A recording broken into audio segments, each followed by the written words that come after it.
প্ৰথম কথা শিৱসাগৰত ডিব্ৰুগড় মেডিকেল কলেজৰ ছাত্ৰী মাৰোৱাৰী সমাজৰে ডক্টৰ সৰিতা তছনিৱালক যেতিয়া নিৰ্মমভাৱে হত্যা কৰা হৈছিল শিৱসাগৰৰ সকলো জাতি জনগোষ্ঠীয়ে মাৰোৱাৰী সমাজখনৰ হৈ থিয় দিছিল। আজি যিটো ঘটনা সংঘটিত হৈছে এজনী ছোৱালীক লৈ আৰু সাধাৰণতে ছোৱালীৰ লগত যদি কিবা ঘটনা হয় তেতিয়া ৰাইজৰ ক্ষোভ হোৱাটো স্বাভাৱিক আৰু এই ক্ষোভে দুইটা সম্প্ৰদায়ৰ মাজত অসমীয়া আৰু মাৰোৱাৰী সম্প্ৰদায়ৰ মাজত সমন্বয়ৰ সাকোডাল ভাঙি দিয়াৰ এটা পৰিৱেশ সৃষ্টি হৈছিল। গতিকে এই ক্ষেত্ৰত ৰাইজে সুন্দৰভাৱে বুজাবুজি কৰি সমস্যাটো সমাধান কৰিছে। মই ভাবোঁ যে ইয়াক আমি মান আৰু সন্মানৰ প্ৰশ্ন হিচাপে ল'ব নালাগে, যিহেতু ইয়াত এগৰাকী ছোৱালীৰ কথা জড়িত হৈ আছে। যদি ছোৱালীৰ কথা জড়িত নহ'লহেঁতেন, চান্দা বৰঙণিৰ কথা থাকিলহেঁতেন, তেতিয়াহ'লে আমি তাত সজোৰে মাত মাতিলোহেঁতেন।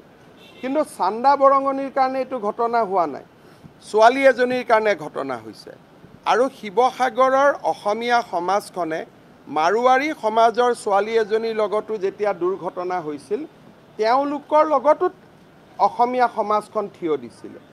গতিকে এইটো প্ৰতিষ্ঠাৰ যুদ্ধ নহয়, ছোৱালী এগৰাকীৰ প্ৰতি হোৱা অন্যায়ৰ বিৰুদ্ধে হোৱা ক্ষোভক আমি প্ৰশমন কৰিব চেষ্টা কৰিছোঁ। গতিকে এই বিষয়টোক আপোনালোকে যদি আঁঠু কাঢ়িলে, আঁঠু কাৰ ওচৰত কাঢ়িছে? ৰাইজৰ ওচৰত।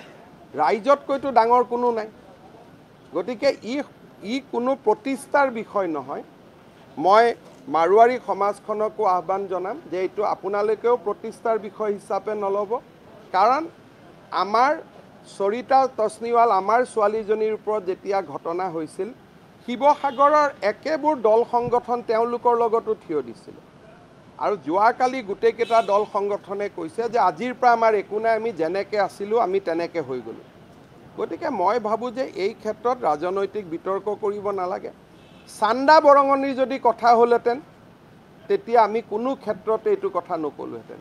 কিন্তু ছোৱালী অসমীয়া হওক, মাৰোৱাৰী হওক, হিন্দু হওক, মুছলমান হওক, ছোৱালী এজনীৰ যেতিয়া প্ৰতিষ্ঠা বা তেওঁৰ সন্মানৰ কথা আহে তেতিয়া আমি মনত একো ভাৱ ৰাখিব নালাগে। এনেকুৱা ঘটনাত যদি কোনোবাই ক'লেহেঁতেন মুখ্যমন্ত্ৰীজনৰ আঁঠু কাঢ়ি দিয়ক, তো ময়ো আঁঠু কাঢ়ি দিলোঁহেঁতেন।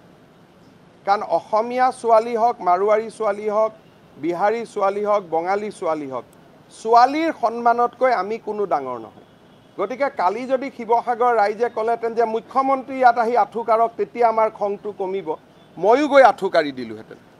গতিকে এই বিষয়টোত চব বিষয়ত ৰাজনীতি নহয়। এইটো ক্ষেত্ৰত মই ভাবোঁ যে আমি এখন বিশাল হৃদয়েৰে ঘটনাটো পাহৰি যাব লাগে। মই সংবাদ মাধ্যমকো আহ্বান জনাম যে এইটো ঘটনা আৰু পিটিকি থকাৰ প্ৰয়োজন নাই।